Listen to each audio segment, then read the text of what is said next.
Գործի կենտրոնը միշտ մնում է եւ կա կինը։ Վստահ եմ այդ միտքը շատերին եւս ավելի երկար մտածելու տեղիք կտա։ Թիմային մշակույթը Safe-ի այդպես իր արմատները գալիս են դեռևս ֆրանսիական համալսարանից։ Մեզ երևի 1000 տեղից ասել են, որ դա չի կարող կենսունակ մոդել լինել, այն ինչ որ դուք փորձում եք անել շատ մեծ է, մենք Հայաստանը դրեցին քարտեզի վրա։ Մարդը ծառայում է տնտեսությանը, ոնց որ մարդը ծառայում է նյութին, կանայք շատ ուժեղ են սոցիալական ձեռնարկության մեջ։ Բոլոր շրջանավարտների Facebook-ում ու Instagram-ում ձեր նկարներ են տեղից։ Մենք այդ պարադոքսալ վիճակում ենք գտնվում, ասենց հրատապ ջանքերի մեջ ենք, բայց նաև շատ համբերատար վիճակում։ Ես չեմ կարծում, որ սա ավելի շատ իմ մասին էր, ավելի շատ իմ հայ լինելու մասին էր։ Դա է պահանջում այսօրվա աշխարհը մեզանից։ Իմ մայրս շատ առումներով ինձ համար ռոլ մոդել է եւ միշտ կլինի։ Դուք կրկնօրինակման մի մոդել եք։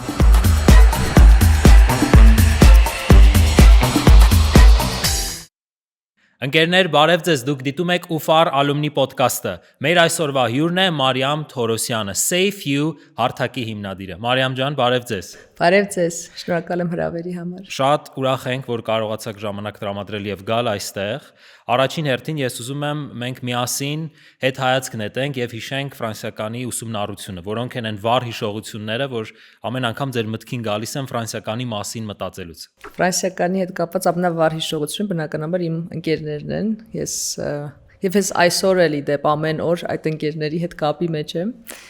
Մեր հիշողությունները, ասես հիշողությունների դարան է մի ամբողջ հումորներ, ուրախություն, ամեն անգամ երբ որ մենք հիշում ենք, դա մի հատ մեծ աշխարհ է, որը որ այսպես անverջ մեզ հետ պիտի ապրի եւ մեր հետ շարունակի լինել։ Այսպես ամեն մի հիշողությունը իրականում իր մեջ բավականին չափ հումոր է պարունակում եւ միայն բարի հիշողություններ ունեմ։ Իսկ ինչպես կատարվեց այն որոշումը, որ ուսումնառությունը սկսեք ֆրանսիական համալսարանում։ Այդ պահին ինչ տարբերակներ կար, ինչ մտորումներ ունեիք, ոնց սկսեցիք հենց ուսումնառությունը այնտեղ։ Հստակ գիտեի, որ ուզում եմ դառնալ իրավաբան, սա հստակ էր։ Չնայած որ մինչև 8-րդ դասարան միշտ գիտեի, որ պիտի դառնամ բժիշկ, որտեղ բժիշկների ընտանիքից եմ, բայց ինչ-որ բաներ փոխվեցին, դպրոցում դարձա նախագահ, դասարանի նախագահ, հետո դպրոցում դենց ուշ աշակերտական խորհրդի եւ այլն, այդպես նաեւ ամսագիր ես ինքս հիմնեցի, ես ինքս գրում եւ այլն։ Եվ այդպես հասկացա, որ աշակերտների իրավունքների պաշտպանությունը ընդհանրապես մեր այդպես ինձ համար շատ կարեւոր է, որոշեցի, որ պիտի իրավաբան դառնամ շատ հստակ, շատ մեծ սեր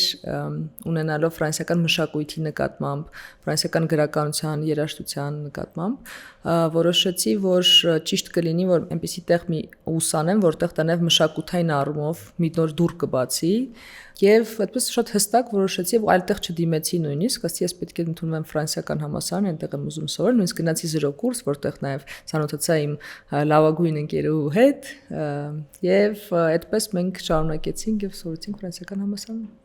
Եվ դրանից հետո ինչպես հայտնվեցիք այդ խաչմերուկում՝ իրավաբանություն, մարդու իրավունքներ եւ սոցիալական ձեռնարկատիրություն։ Արդեն ավարտում էի համալսարան, բակալավրիատը ավարտում էի եւ հասկացա, որ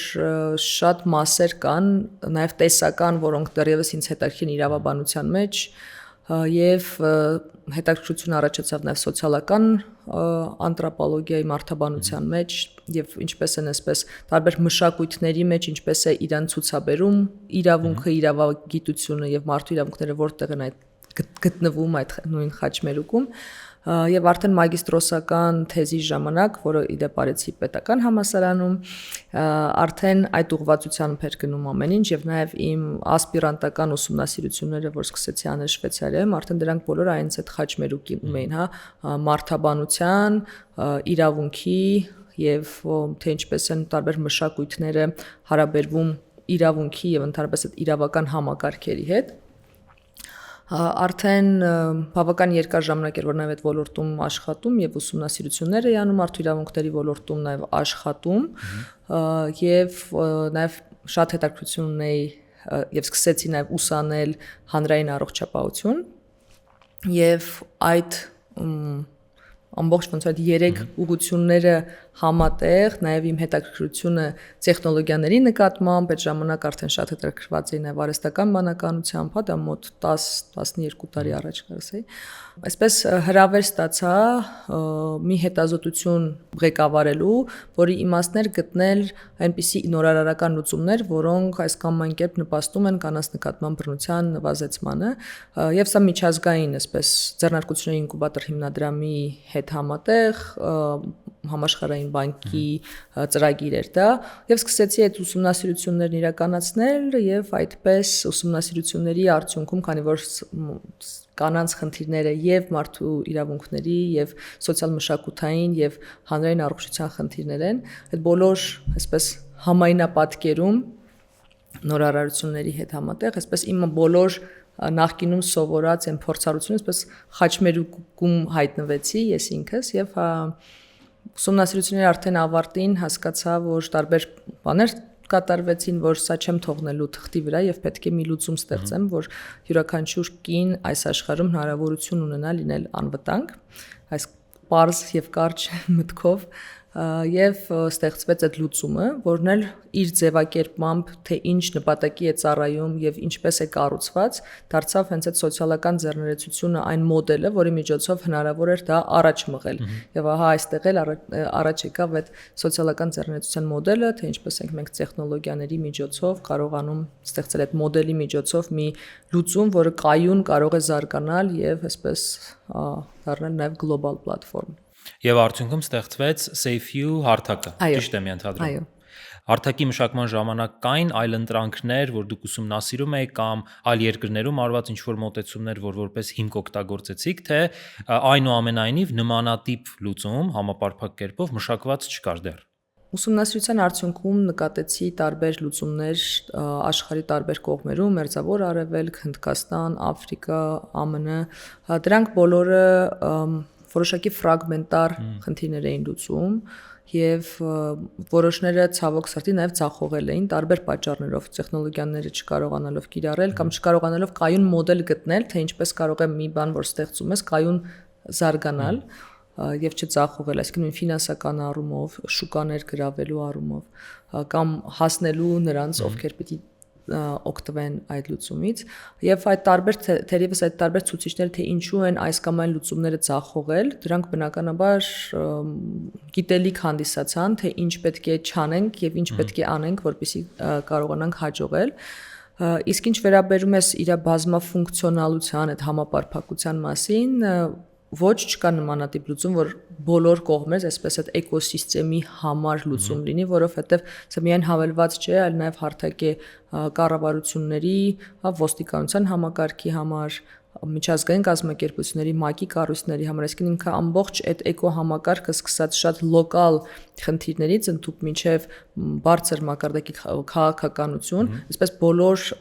առանցքային մասերով գնում է եւ ի վերջո մեր պլատֆորմի նպատակն այն է, որպեսզի մենք կանխարգելենք բռնությունը, այսինքն արդեն իսկ այնպիսի անվտանգության համակարգեր լինեն, որպեսզի կանխարգելվի բռնությունը մինչև դրա ի հայտ գալը։ Եվ իհարկե պաշտպանություն են դեպքերում, եթե այդ վտանգը գոյություն ունի։ Եթե հենց խոսենք հարթակի մասին, որն է հարթակի գլխավոր ֆունկցիան եւ ինձ շատ հետաքրքիր է ինչ արձագանք եք ստանում դուք նաեւ կառավարչական կառույցների կողմից պետական համակարգից, ինչպես են իրենք վերաբերում լուծմանը, ինչ աջակցություն են ցուցաբերում եւ ըստ դրա արդեն գնանք դեպի միջազգային հարթակ։ Նկատի ունեք Հայաստանում ինչ աջակցություն եք ստանում։ Ինչ վերաբերում է Հայաստանում մենք աշխատում ենք ներքին գործերի նախարարության հետ, այսինքն մեր պլատֆորմը նաև ամբողջությամբ ինտեգրված է ոստիկանության համակարգի հետ։ Սա բավականին մեծ ձեռքբերում է, որի վրա մենք մի քանի տարի աշխատել ենք եւ պետք է հպարտությամբ ասեմ, որ շնորհիվ այս լուծման եւ նրա այս ամբողջ ինտեգրացիայի բնականաբար նման դեպքերի վարման արդյունավետությունը զգալիորեն աճել է եւ պետք է ասեմ նաեւ ոստիկանության պատրաստակամության մասին, թե ինչքան պատրաստակամ եղան այս ամբողջ ներքին համակարգային կարող եմ ասել այդ ոլորտում այդ ռեֆորմն իրականացնելու եւ ինտեգրելու այս նորարարական լուծումը եւ բնականաբար աշխատում ենք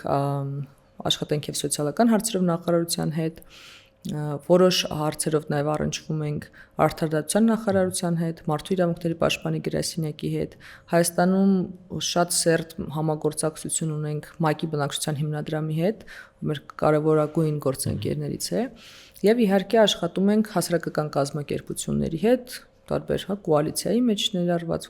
դեմ կանանց նկատմամբ բռնության կոալիցիայի մեր մարզերում տեղակայված տարբեր աջակցության կենտրոնների հետ եւ իհարկե նաեւ Safe-յուն այսպես ստարտափ էկոհամակարգի նաեւ մաս է կազմում Հայաստանում, այսինքն տեխնոլոգիական էկոհամակարգի եւ նաեւ այդ առումով ենք մենք ներկայացված եւ առնչություններ ունենք եւ աշխատում ենք նաեւ սոցիալական ձեռնարկություն սպառվող կազմակերպությունների եւ հարթակների հետ։ Սա թերևս մեր ներգրավվածությունն է հայաստանյան տարբեր ոլորտներում, սկսած պետական կառավարման համակարգից մինչեւ համայնքային տարբեր կառույցների, ծառայությունների, բայց մեր հիմնական գործի կենտրոնը միշտ մնում է եւ կա կինը, այսինքն ի վերջո այդ ամբողջ կառույցները, այդ ամբողջ համակարգերը ստեղծվում են մարդու շուրջ եւ մարդու համար։ Եվ մեր պլատֆորմի գլխավոր նպատակը հենց ապահովել կնոջ անվտանգությունը, հասանելի դարձնել են բոլոր ծառայությունները, որոնք գոյություն ունեն եւ իրեն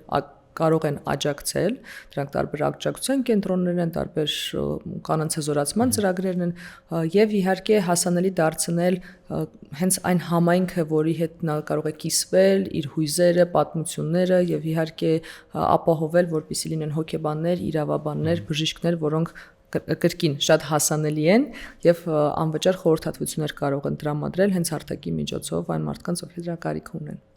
Եվ խոսելով նաև միջազգայնացման մասին, ես տարբեր հարցազրույցներում տեսա, որ հարթակը արդեն իսկ օգտագործվում է ոչ միայն Հայաստանում, այլ նաև այլ երկրներում։ Այո։ Կարող ենք խոսել այդ երկրների մասին եւ ինչ այլ ծրագրեր են սպասվում։ Իհարկե, այս պահին Safe-յուն օգտագործվում է շուրջ 7 երկրներում՝ Վրաստան, Իրաք, Ռումինիա, Լեհաստան, նաև արդեն Էստոնիա, այսինքն Եվրոմիությունում մենք արդեն 3 երկրներ ունենք, որտեղ Safe-յուն գործում է։ 2026 թվականին այդ երկրների շարքը կաճի զգալիորեն։ Նաև Ամերիկայի Միացյալ Նահանգներում 1 նահանգում է այս պահին գործում, բայց շուտով կրկին 2026 թվականին են կսկսի գործել 3 այլ նահանգներում եւս եւ իհարկե մեր նպատակն է մինչեւ 2030 թիվ Safe-յուն դարձնել գլոբալ պլատֆորմ, այսինքն գլոբալ ամբողջ աշխարհով մեկ բաց կլինի։ Այս պահին մեր ռազմավարությունը երկիր առ երկիր այն բացել է, բայց նաեւ մենք ունենք այսպես Safe-յի գլոբալ հարթակի մի հատված, որը մինչեւ 2030 թիվ պետք է պատրաստ լինի ամբողջ աշխարհի համար։ Իսկ յուրաքանչյուր երկրում հավելվածը փոփոխվում է, թե նույն հավելվածը ուղղակի արդեն այլ բովանդակությամբ։ Չէ, յուրաքանչյուր երկրում այն տեղայնացվում է տվյալ երկրի կարիքներին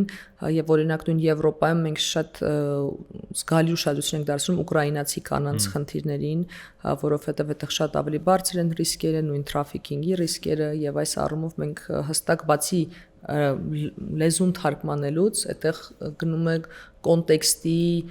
համապատասխանեցում եւ այո, յուրաքանչյուր երկիր նաեւ, չգիտեմ, նույն Իրաքում քրդերենով եւ արաբերենով նաեւ հասկանալով մշակութային կրոնական առանձնահատկությունները բնականաբար կարող են տարբեր փոփոխություններ իրականացվել եւ թերևս սա է նաեւ պատճառը որ մենք գնում ենք երկիր առ երկիր, որովհետեւ յուրաքանչյուր երկրում նաեւ գոյություն ունի որոշակի էկոհամակարգ այնպիսի շահագրգիռ կողմեր, որոնք այս կամ այն կերպով են այդ խնդրին առնչվում եւ թե ինչպես ենք մենք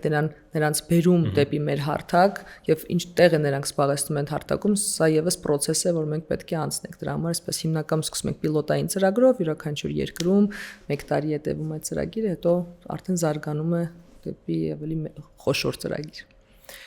Եվ կարևոր կետ է այն, որ պետք է խոսենք Cartier Women's Initiative-ի մասին 2023 թվականին վստահ եմ եւ Հայաստանում եւ ավելի կոնկրետ ֆրանսիականի բոլոր շրջանավարտների Facebook-ում ու Instagram-ում ձեր նկարներ են տեղից։ Խնդրում եմ եկեք խոսենք նաեւ հենց այդ փորձառության մասին։ Այդ փորձառության առումով պետք է ասեմ, որ շատ կարևոր է այստեղ սոցիալական ձեռներեցության հենց հատվածը, որովհետեւ ես այդ մրցանակը ստացել եմ որպես սոցիալական ձեռներեց, որը 2023 թվականին հենց Եվրոպայի այդ տարածաշրջանի որպես մրցանակակիր եմ, հա, 3 մրցանակակիրներից մեկը։ Եվ ինչու է սա կարևոր, որովհետև աշխարհում այսօր այս բոլոր խնդիրները, որ գոյություն ունեն, դրանց լուծումներ առաջարկողները ոչ միայն կառավարություններն են, ոչ միայն հասարակական կազմակերպությունները, այլ նաև առաջացել է 3-րդ, հա, բավականին հետաքրքիր ուղղությունը, որը որ սոցիալական ձեռներեցներն են եւ այն առաջնորդները, որոնք օգտագործելով ձեռներեցության ուժը կարողանում են այնպիսի մոդելներ ստեղծել, որոնք մարդկության արժեվ ծառացած լուրջ խնդիրներին կարողանում են հակազդել եւ փոփոխություն մտցնել նորարարական ձևերով։ Եվ թերևս սա էր բավականին հետաքրքիր մասը Cartier Women's Initiative-ի, իհարկե ինքը հենց այդ ոլորտի համար բավականին երևի ամենաբարձր մրցանակներից մեկն է եւ մենք շատ հպարտ ենք, որ այսրանով նաեւ մենք Հայաստանը դրեցինք քարտեզի վրա եւ դա նաեւ բավականին լուրջ կապեր ստեղծեցինք, հա, այդ միջոցով նաեւ այլ սոցիալական ձեռներեցների հետ կարողացանք հետաքրքիր համագործակցություններ ձևավորել եւ իհարկե սա մեծ, այսպես ասած, մեզ համար, մեր թիմի համար, որտեղ ի վերջո դա մեր թիմի մրցանակն է, կարևոր քայլ էր դիրքավորվելու այնտեղ, որտեղ որ մենք կանք։ Արդյոք դա Cartier Women's Initiative-ի առաջին մրցանակն էր եւ վերջ։ Մենք 2025 թվականին եւս ստացանք մրցանակ, արդեն բոլոր Cartier Women's Initiative-ի տարբեր այդ 15 տարվա գոյության ընթացքում ստացված մրցանակակիրների միջից ընտրվել էին 9 հոգի, որոնք ստացան Impact Award, որը որ Global Impact-ի համար է, այսինքն նրանք ովքեր որ մրցանակը ստանալուց հետո կարողացել էին խոշոր սոցիալական ազդեցություն ունենալ կամ շրջակա միջավայրի վրա ազդեցություն ունենալ, եւ այնպես ստացվեց, որ կրկին մենք հայտնվեցինք 2 տարի անց այդ մրցանակակիրների շարքում, որն էլ տեղ ունեցավ Ճապոնիայի մրցանակաբաշխությունը, կրկին շատ մեծ միջոցառում եղավ։ Այսինքն 23-ից հետո 2 տարվա ընթացքում նույնիսկ արված արդյունքները արդեն իսկ հերիք էին, որ այդ 15 տարվա ընթացքում բոլոր մնացած մարդկանցից հնարավոր լինի ձեր նախագիծը ընտրել։ Որովհետև մենք այդ 2 տարիների ընթացքում կարողացանք մուտք գործել եւ Եվրոմիություն, եւ Ամերիկայի Միացյալ Նահանգներ, եւ արդեն իսկ այն երկրներում, որտեղ տեղայնացված էր SAFE-ում, կարողացանք ցուցաբերել լուրջ սոցիալական ազդեցություն, եղան կյանքերի փրկության դեպքեր, հա, եւ այս թերևս հենց այդ ազդեցությունն է եւ այն մոդելը, որի միջոցով մենք կարողացել ենք այդ ազդեցությանը հասնել, այսինքն մենք կարողացել ենք այդ ընթացքում նաեւ ապահովել որոշակի ֆինանսական կայունություն, որ հաջողենք, այսինքն որտեղ տեխնոլոգիաները անդադ ներդրումներ են պահանջում, բնականաբար պետք է անդադ զարգացնել եւ այս համադրությունը սոցիալական ազդեցության եւ ֆինանսական կայունության, այսինքն ձեռներեցության, թերևս սա էր այն կարևոր ֆորմուլան, հա, բանաձևը, որը որ գերեւի այդ ճանաչման արժանացավ։ Եվ եթե փորձենք առանձնացնել մի քանի հայտանիշ սոցիալական ձեռնարկատիրության մասին, վստահ եմ, ես հիմա էլ նայում են միգուցե շատ ուսանողներ, որոնք կարող են ինչ-որ միտք ունենան, բայց նայեն այդ մտքին ուղղակի բիզնեսի աչքով, բայց նաև կա սոցիալական ձեռնարկատիրության այդ տեսանկյունը, շատ հետաքրքիր կլինի ձեզնից լսել ձեր սեփական պատկերացումները այդ ուղղվածության մասին։ Ինչու ինձ թվում է ես այդքան հոգեհարազատ եղավ ինձ սոցիալական ձեռներեցությունը, որովհետև գուցե ներքուստ ես արդեն իսկ որոշակի ներքին կոնֆլիկտ ունեմ այս կապիտալիստական պատկերացումների մասին աշխարհի եւ այն մոդելով, որով որ մարդկությունը առաջնորդվում է, որտեղ ըստ էության շատ հաճախ մարդը ծառայում է տնտեսությանը, ոնց որ մարդը ծառայում է նյութին եւ ինձ համար սա բացարձակապես ֆունդամենտալ առումով սխալ երևույթ է, որովհետև ըստ իս բոլոր համակարգերը, տնտեսությունը, նյութը, ամենը պետք է ծառայի մարդուն, համայնքին, հասարակությանը։ Եվ այս սոցիալական ձեռնությունը այն հետաքրքիր տարածքն է, որտեղ կապիտալիստական կարգերի մեջ դեռևս, սակայն հնարավոր է ստեղծել արդյունք եւ արժեք օգտվելով այդ բիզնեսի մղումներից եւ այսպես ասած այդ գործիքակազմից կարողանալ ստեղծել այնպիսի իրավիճակ, լուծում, արդյունք, ծառայություն, որը ծառայում է մարդուն, ծառայում է հասարակությանը եւ ըստ էության իր հիմնանպատակն է հենց այդպիսին։ ուղղակի օգտվում է բիզնեսի գործիքակազմից։ Եվ հենց այստեղ եմ ես տեսնում այդ գեղեցկությունը սոցիալական ձեռներեցության եւ իդեպ ասեմ, որ կանայք շատ ուժեղ են սոցիալական ձեռներեցության մեջ, ինչու որովհետեւ կնոջ առաջնորդությունը թերևս շատ հաճախ հենց մղումը բարիք ստեղծել է, հանրային բարիք ստեղծելն է։ Այլ հարց է, թե ինչպես ենք մենք այդ հանրային բարիքը ստեղծում, ինչ գործիքա կազմում, որը այս պահին, այս իրականությունում գոյություն ունի։ Եթե այսպես շատ կարճ ձևակերպենք, սոցիալական ձեռնեցությունը մի երևույթ է, երբ դու որոշում ես ստեղծել հանրային բարիք, հանրային արժեք, ծառայություն, պրոդուկտ եւ օգտագործում ես բիզնեսի գործիքակազմը դրան հասնելու համար։ Դրա հետ մեկտեղ շատ կարևոր է նաև տվյալ նախագծի կենսունակությունը։ Եթե կան նախագծեր, որոնք ամբողջությամբ բիզնես ուղղվածություն ունեն, բնականաբար ունեն հստակ դրամական հոսքեր, շատ հետաքրքիր է լսել ձեր կարծիքը, թե ինչին ուշադրություն դարձնել այդ մոդելի մշակման ժամանակ, որ նախագիծը շարունակի լինել կենսունակ։ Ու այստեղ մենք կարող ենք Safe-ի օրինակով էլ չնայել, ընդհանրապես ինչպիսի դրամական հոսքեր փորձել գեներացնել, որ սոցիալական այդ ձեռներեցության նախագիծը կենսունակ մնա։ Տեսեք, եթե պատասխանում նույն Safe-ի առումով, պետք է ասեմ, որ մեզ երևի 1000 տեղից ասեն, որ դա չի կարող կենսունակ մոդել լինել, այն ինչ որ դուք փորձում եք անել շատ մեծ է, ինչ որ դուք փորձում եք անել նաև շատ մեծ խնդիրների առաջացնում, որովհետև կառավարությունները չեն ուզենա, հետաքրքրված չեն լինի, որովհետև այդ խնդիրը նաև շատ զգայուն խնդիր է։ Մարդիկ չեն ուզում դրա հետ առերեսվել նույնիսկ, հա, շատ հաճախ։ Եվ կենսունակությունը բավականին մեծ հարցականի տակ էր, եւ սոցիալական ձեռներեցի այդ առաջնորդի որակը երևի հենց դրանում է կանում, որ նույնիսկ այդ կենսունակության հստակ տեսանելի բացակայության ժամ, թե ինչպես պետք է անենք, որ ինքը կայուն զարգանա, հա, կայունություն բերենք դրան, նույնիսկ այդ դեպքում կարողանում է գտնել այն դռները, որոնք գրեթե անտեսանելի են։ Շատ հաճախ նամանավանդ, եթե մենք խոսում ենք խիստ խնդիրների մասին, չգիտեմ, շրջակա միջավայրի կամ մարդկությանը վերաբերող խնդիրների մասին, ցավոք սրտի մենք չենք տեսնում լուրջ դրամական հոսքեր այդտեղ, հա, շատ հաճախ։ Մենք տեսնում ենք բավականին ավելի շատ հակազդում ենք տեսնում շատ հաճախ, հա, որովհետև դա հաճախ կարող է խանգարել արդեն իսկ գոյություն ունեցող համակարգերին, այսինքն շատ հաճախ սոցիալական ձեռներեցը գնում է համակարգերի դեմ փոխելու եւ նոր համակարգ ստեղծելու։ Այսինքն դրա համար շատ ավելի շատ պետք է զինված լինի ինքը իր մտածած, այսինքն նրան ինչ որ ինքը հավատում է իսկապես որ պետք է փոխվի, այդ ամենակարևոր զինանոցն է իր համար իրական, որովհետև դա պիտի մղի իրան առաջ, որովհետև շատ են լինելու փակ դռներ եւ պետք է այդ բոլոր փակ դռների միջով անցնել եւ գտնել այն դուռը, որը հնարավոր է բացել։ Իսկ ինչ վերաբերում է կենսունակությանը, միշտ պետք է այո գտնել այն կողմերին, շահագրգիռ կողմերն, ովքեր որ իրականում շահագրգռված կլինեն դրա մեջ ներդնել,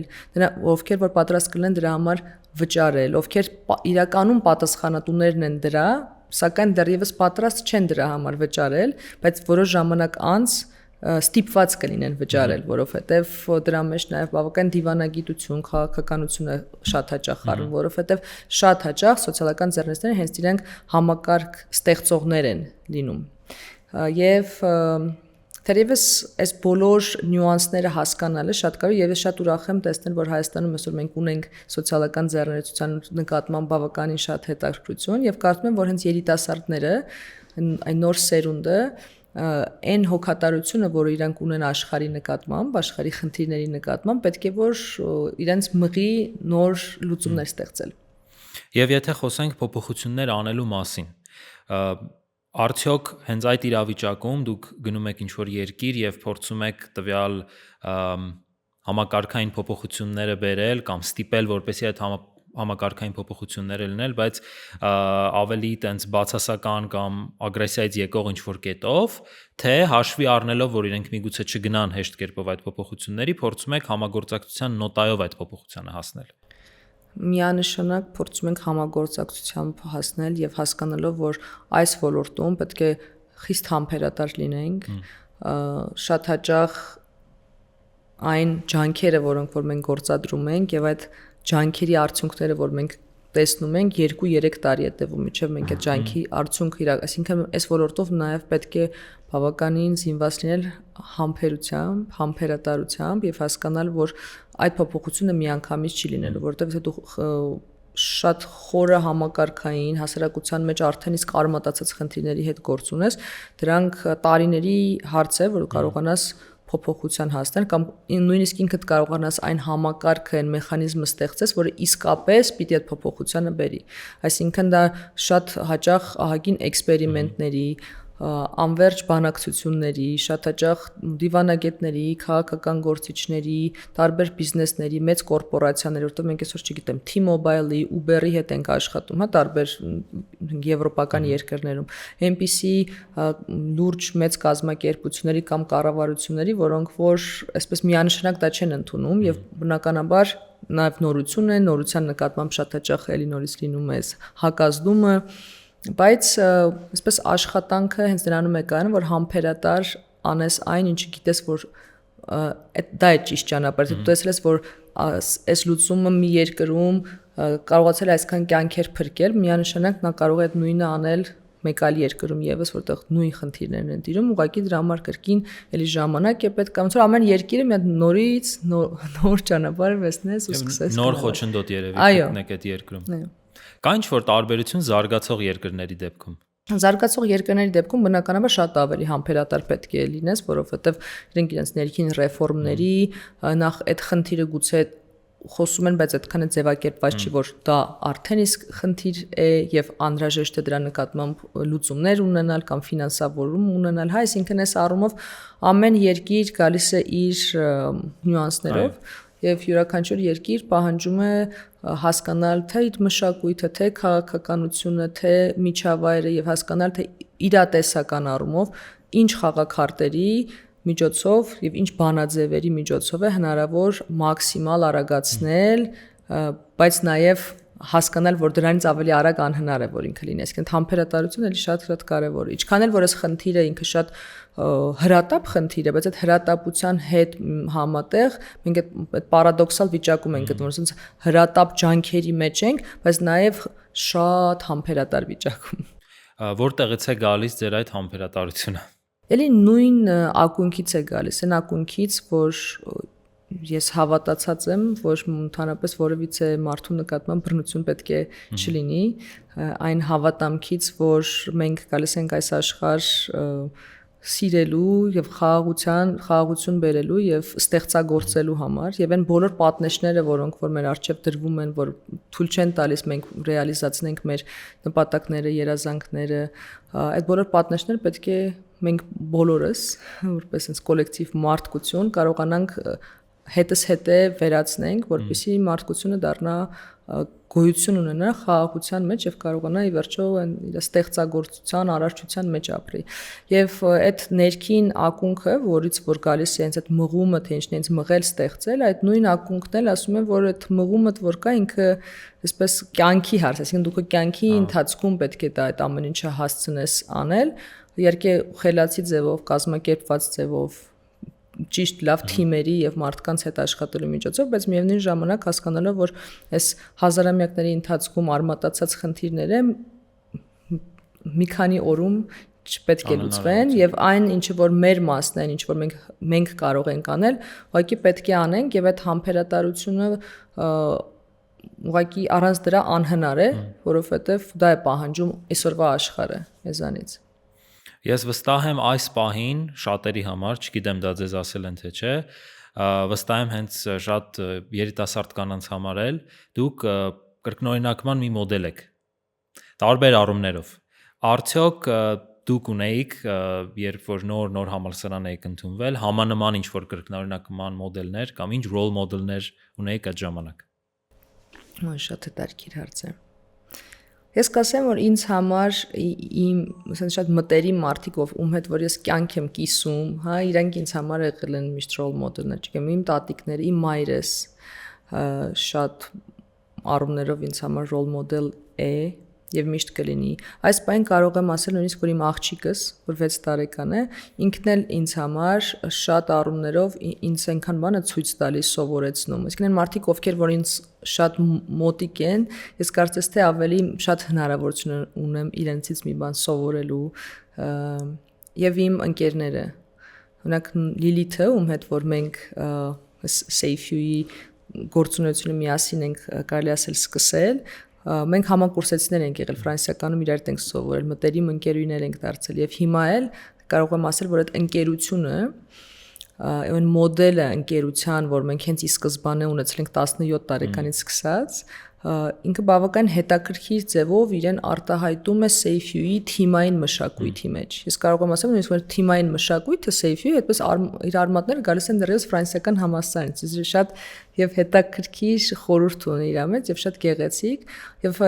մենք ես ու Լիլիթը հաճախ ենք անդրադառնում մեր թե համասարանական տարիներին եւ թե ինչն է մեզ իրար մեջ փոխադարձ անդադ ոգեշնչել եւ շարունակում ոգեշնչել, որտեղ մենք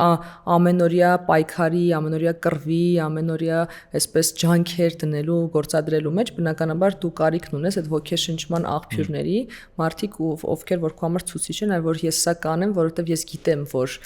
մեկը հավատում է ինձ, ես կանեմ սա, որովհետև ես գիտեմ, որ մենք միասին կարող ենք անել։ Այս ամեն ինչը շատ կարող։ Իսկ այնպես բնականաբար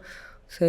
տարբեր պատմական գործիչներ, հասարակական գործիչներ կանայք միանշանակ մեծ ազդեցություն են ունեցել, բայց չեմ ուզենա իրանցից որևիցե մեկին ճիշտ ասած առանձնացնել, որովհետև ամեն մեկը իր ուրույն ձևով բնականաբար իմ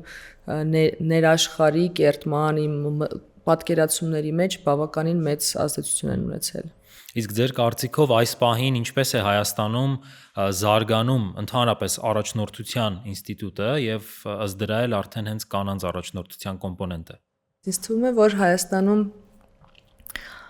տարբեր առաջնորդության այդպես մոդելներ բնականաբար գոյություն ունեն։ Դեռևս մենք այդ հին պատրիարխալ առաջնորդության մոդելները մեզանում ցավոք սրտի արկա են, ինչու եմ ասում ցավոք սրտի, որովհետև շատ հաճախ այդ մոդելներում մարդը կորում է եւ այդտեղ կարեւոր է այդ authority-ն, հա, ինչպես է հեղինակությունը, մարդու պաշտոնը, որոնք որ բացարձակապես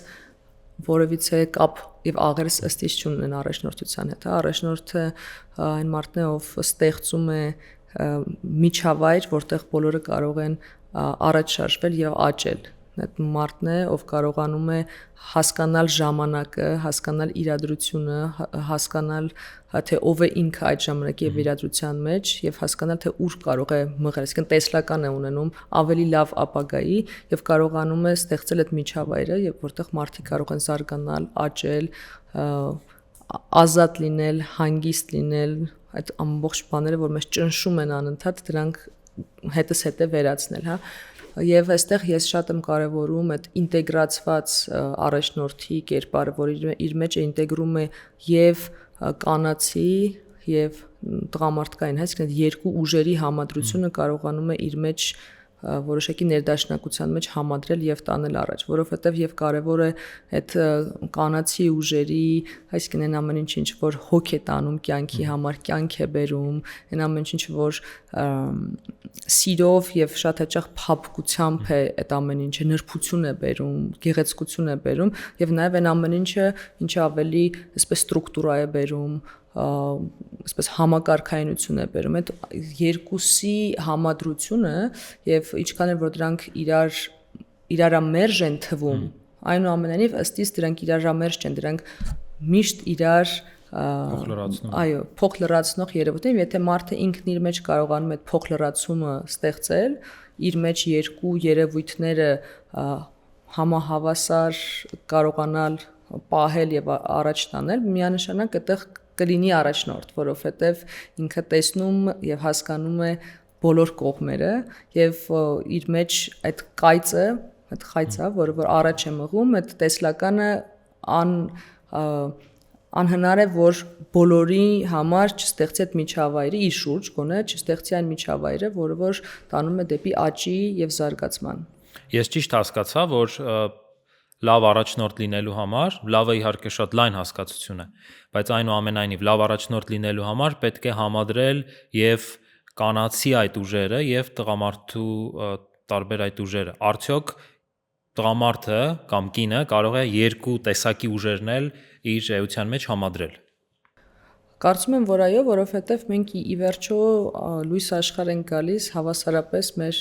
մորից եւ հորից, հա, կարևոր չէ թե այս կյանքում մենք որպես կին ենք, թե տղամարդ ենք, եւ մենք բոլորս ունենք այդ ուժերը մեր մեջ։ Եվ մի հետաքրքիր բան ասեմ, այս տարի եւ երբ Ճապոնիայում էի, այդպես World Economic Forum-ից մարդիկ էին եկել, տարբեր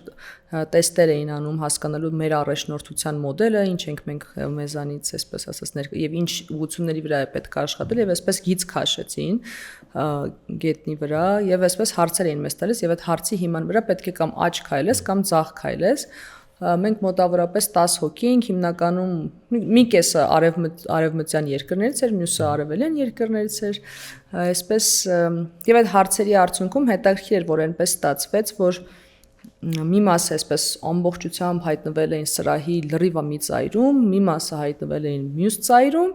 եւ այսպես այդ գծի վրա, որտեվ ես անդադ քայլում էի աճ, հետո ձախ, ես մնացի վերջում հարցերի վերջում մնացի այդ գծի վրա կանգնած, իսկ այն գիծը մնաց ոտքերիս արանքում, ես մեջտեղ կանգնած եմ, այսպես զարմացած մոտեցել են, ասում են դուք այդ մեր գրքի, չգիտեմ ինչ, մենք ձեզ պետքա ուսումնասիրենք եւ այլն։ Եվ ի վերջո ինչն էր այդ փորձի նպատակը, հետո բացատրեցին, հասկանան, թե մեր մեջ որ կողմերն են, հա, ավելի շատ այդ կանացի տղամարդկային կամ եթե կարող ենք ասել ավելի հարաբերությունների մեջ եւ հոգատարության, թե ավելի շատ հեղինակության, ստրուկտուրայի եւ այդ ամեն ինչ, այսինքն որ կողմերն են մեր մեջ ավելի շատ դոմինանտ, որտեղ բոլորիս մեջ երկուսն էլ բնականաբար կա,